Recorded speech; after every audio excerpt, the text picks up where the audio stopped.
This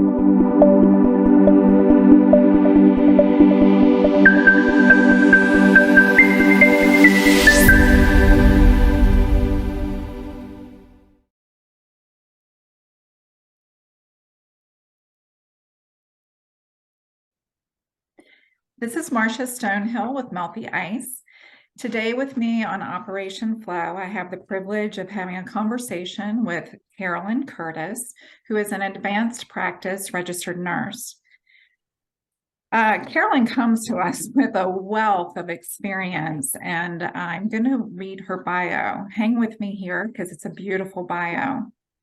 Ever since she was a little girl, Carolyn wanted to be a nurse, and in high school decided that she wanted to continue that dream and become a midwife.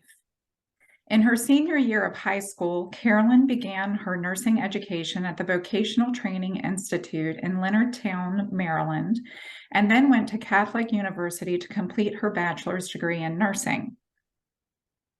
After working for a couple of years as a nurse, Carolyn was accepted into Georgetown University's Nurse Midwife Certificate program.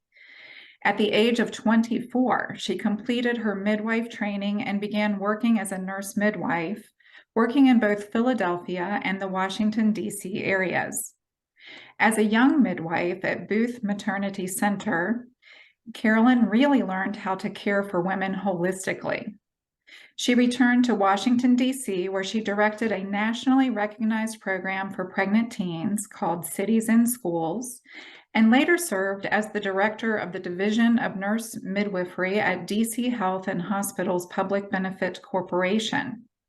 There, she expanded midwife services to 8 neighborhood clinics throughout Washington, D.C. Carolyn also furthered her education with a master's degree in nursing from Catholic University and a postmaster's certificate in adult education from the University of Pennsylvania. In 2001, Carolyn's childhood prayer to work abroad was answered. As the Senior Public Health Advisor for the United States Agency for International Development, her work took her to more than 26 countries and to Ethiopia, where she lived for 3 years. In this position, Carolyn oversaw family planning and maternal child health projects. She also co-authored numerous articles and 2 joint consensus statements on post-abortion family planning that continues to be used in 124 countries to improve medical and midwife education and national policies. Carolyn has served on the faculty of numerous schools of nursing, including Howard University, Charles Drew University, University of Alabama at Birmingham, Case Western Reserve, and the Frontier School of Nursing, where she taught students both in the classroom and in the clinical setting.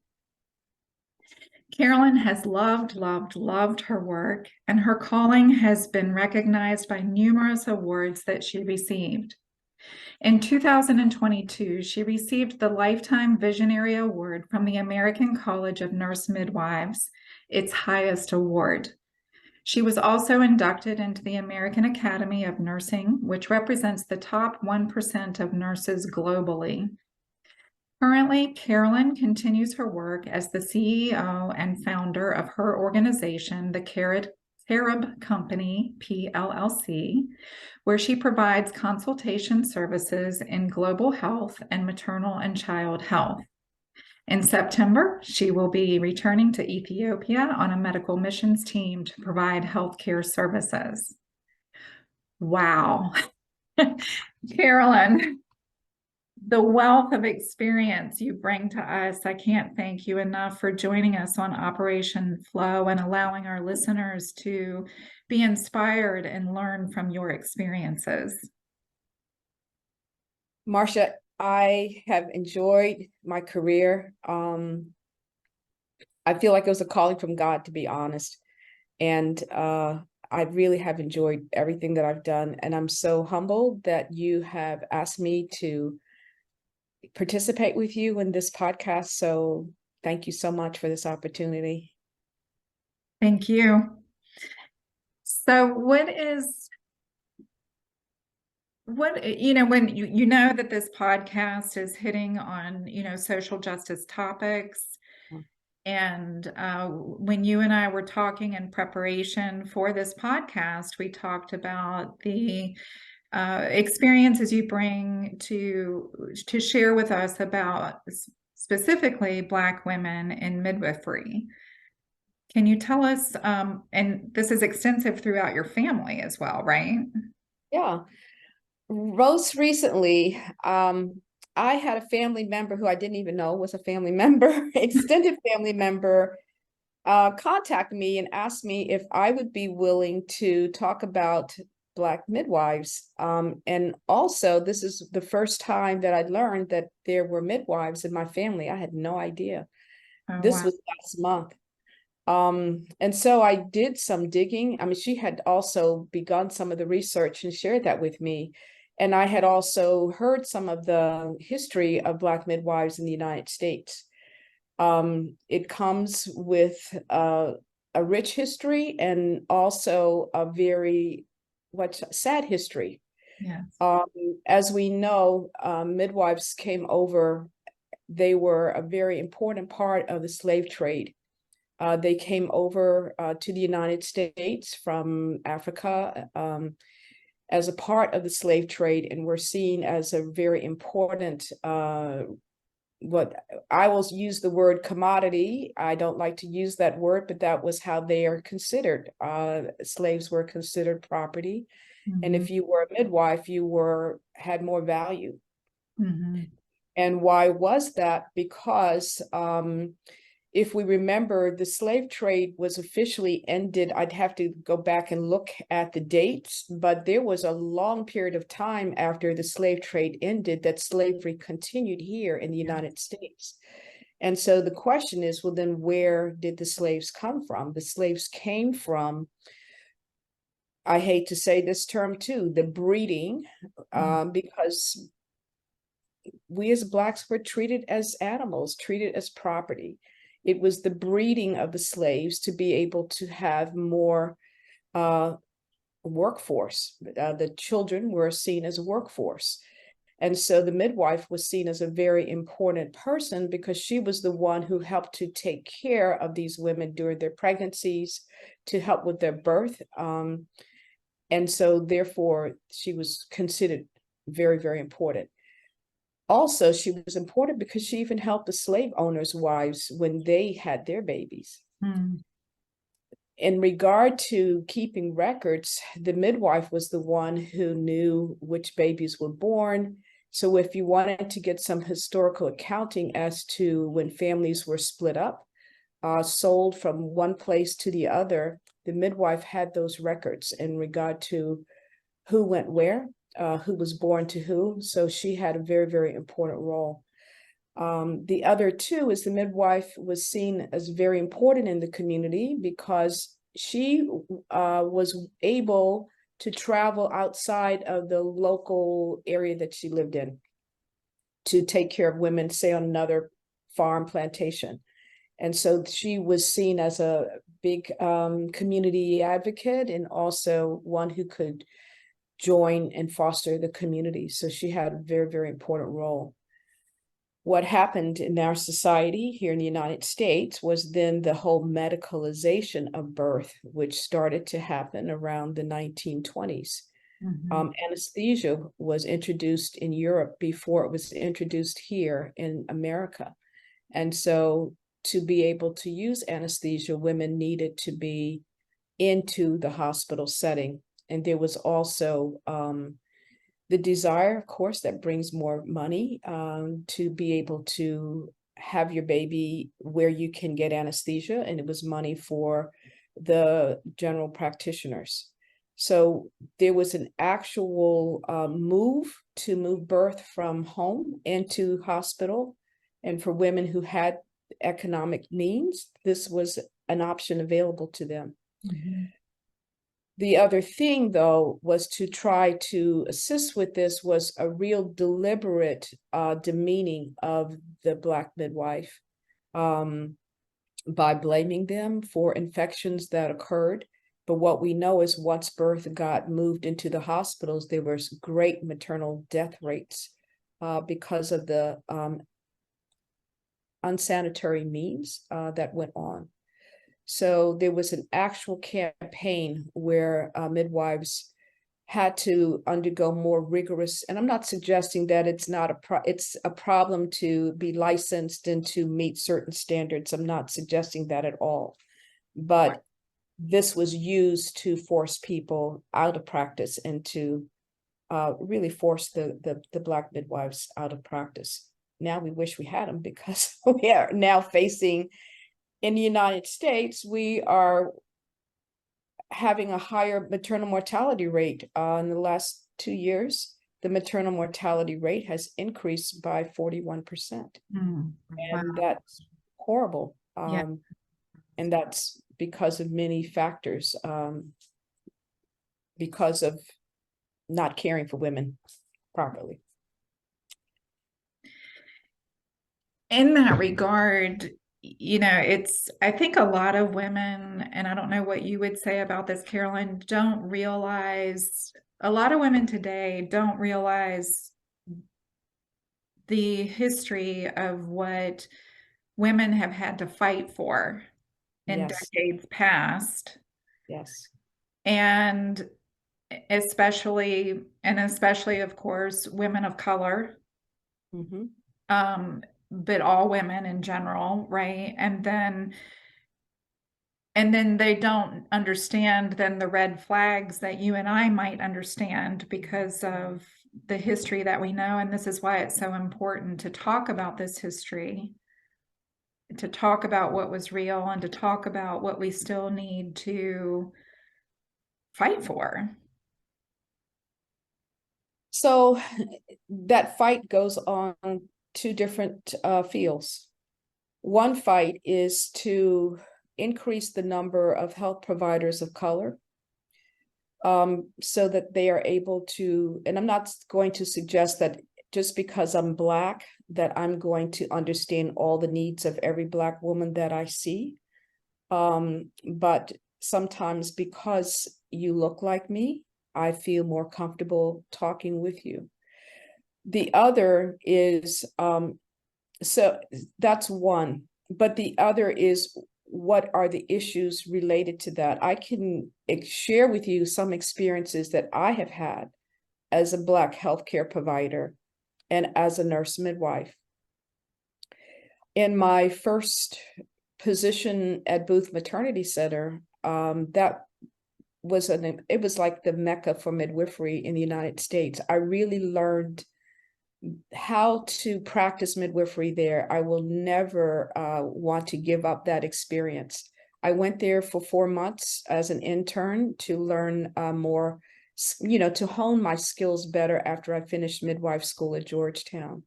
And I was provided a position to stay on. I was asked to stay on. And with that, we had student trainees. They were not students. They were students in terms of that refresher program. So we had midwives who had trained in other countries, who were much more seasoned than me. But for them to practice in the United States, they had to go through this 4-month refresher program. And then there were midwives who had finished their training here in the US, and they, like me, wanted more time to better perfect their skills. When you are the staff midwife, you were in charge of these students, mentees, let's say, and you often were the charge midwife on whatever shift that you were on. And so I was the charge midwife for the evening shift. And as I do, and as any practitioner does, they will, as they start their shift, they would go around to visit all the patients that they had, to introduce themselves to them, to ensure that if there were any concerns or problems, that you knew that up front, that you could address those things early on. And so as I made my rounds, I came upon one of our patients, a white woman, and I will let you know that we had a very eclectic clientele. I loved it there because we served you no matter what method of payment. Dr. Franklin was the chief medical officer there, and he made sure that there was no information on type of insurance on the chart. We had patients there that were Medicaid patients, self-pay patients, BARDA patients, physicians' wives, private insurance, the whole gamut. So I walked into the room and to introduce myself to one of the women in labor. She was in early labor, a white woman, and her response to me, even before I could introduce myself, was, well, I'm not finished with my tray. Mm. Her assumption was that I was the kitchen staff, the housekeeping staff that had come by to take her tray. And my response to her was, well, that's fine, but I'm not here for your tray.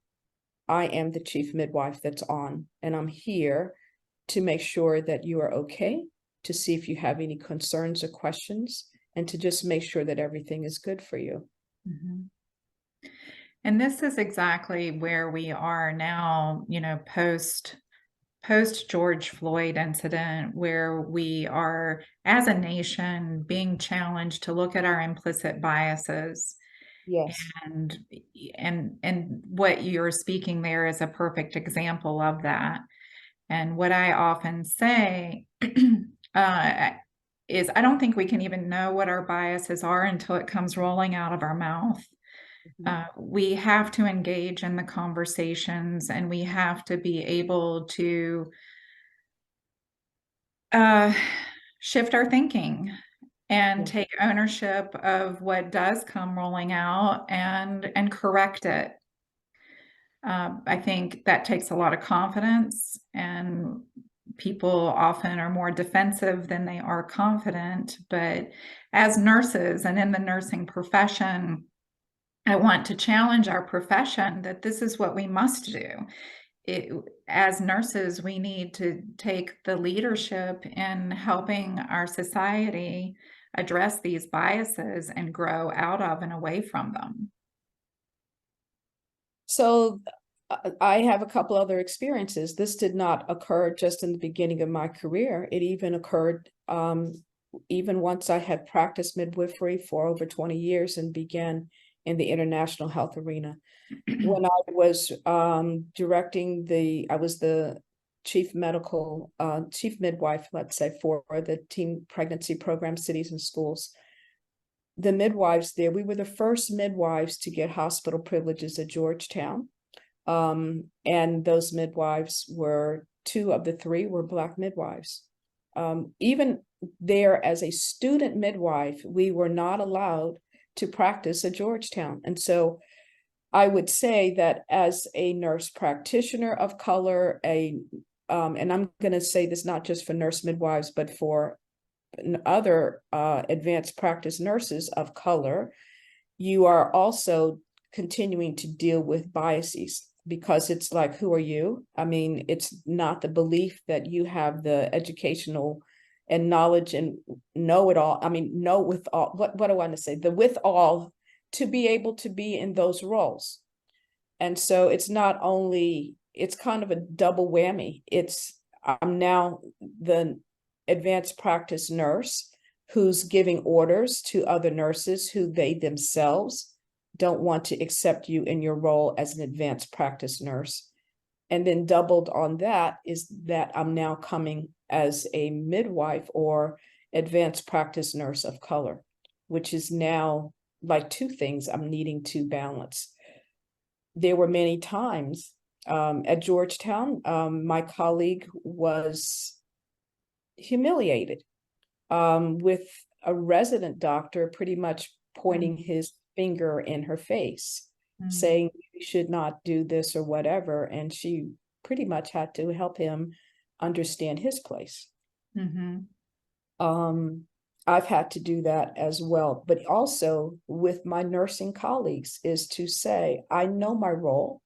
I think I know my role better than you will ever know my role. It is not your job to do these contacts. You know, generally you want to stay in touch with the doctors that you're working with to be able to help them understand what's going on with the patients that you're caring for. And so that they're not caught off guard if any emergencies or problems should arise. Part of it is to just say, I know what I'm doing. Right. You know what I'm doing. that was another place. And also working in DC General, having to work with the nursing staff to say, I know my role better than you will know my role. And that was with Black nurses. It was the issue of being the advanced practice nurse who is now giving the orders, and they are to follow your orders, and they are resisting that role. When I joined the United States Agency for International Development, I had white nurse midwife a colleague who had never talked to me before, and then kind of questioned, like, how are you at USAID? As if to infer that how did you get that position? I got that position because I was interviewed, because they wanted my background of 20-some years of clinical practice to be able to carry into the international arena. I knew no one at the agency. And it was thought, so how did you get this job? So again, this thought of, who are you that you should be in this position? Well, I'm in this position for many reasons. One, I feel that God placed me here. I also did come after working hard and showed my experience, showed that I could do this work. It was one of the hardest interviews I ever went through.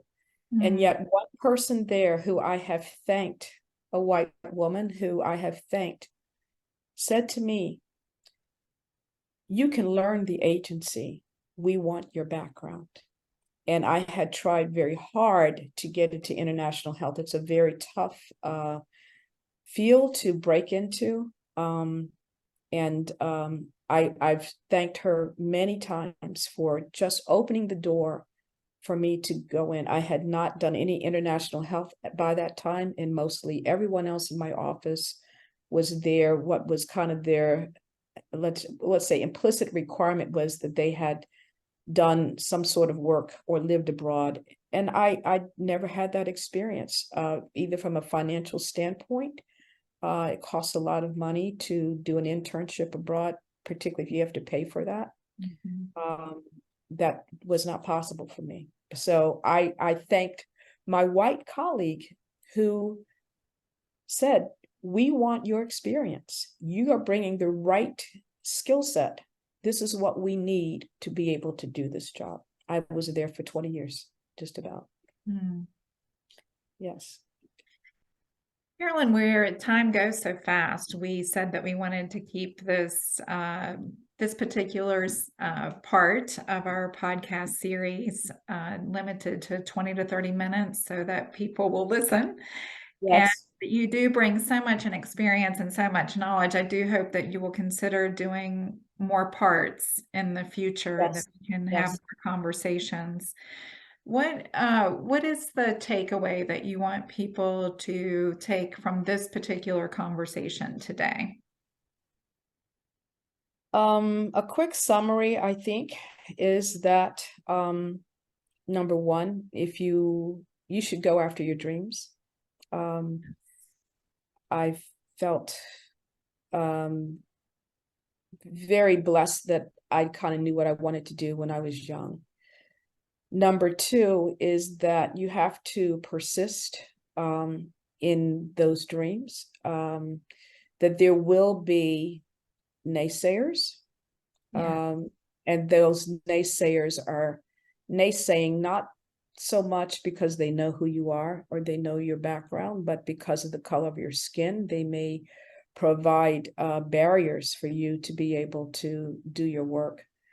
But you have to persist, let them know that you know who you are, you know what you're there for. I'm there to serve the population that I was called to serve. And this is going to be, I feel this is an area I'm a woman of faith. And I will say that we never talk about, you don't hear preached often in churches about racism as being sin. And I think it's something that until we start to look at it in that way, we will put it off. it is a thing of where I'm better than you based upon X, Y, Z, triple A to triple Z. And we need to begin to look at this in that concept and in that way. I think once we can do that, that might help us to address it. The other is that because it is that sort of a thing, I think it's going to be something that no matter how much we work on this personally, interpersonally with others, that this will be something that will continue to come up. That will continue to be around us. We should not be surprised by that, but ready to address it. And so I really appreciate the fact that you're using your podcast to look at these issues. And I look forward to continuing to work with you with that. Beautiful. Thank you so much. I think your summary may have led us right into what our next podcast can be as well. I thank you so much for being with us today, and we look forward to having you back. Thank you.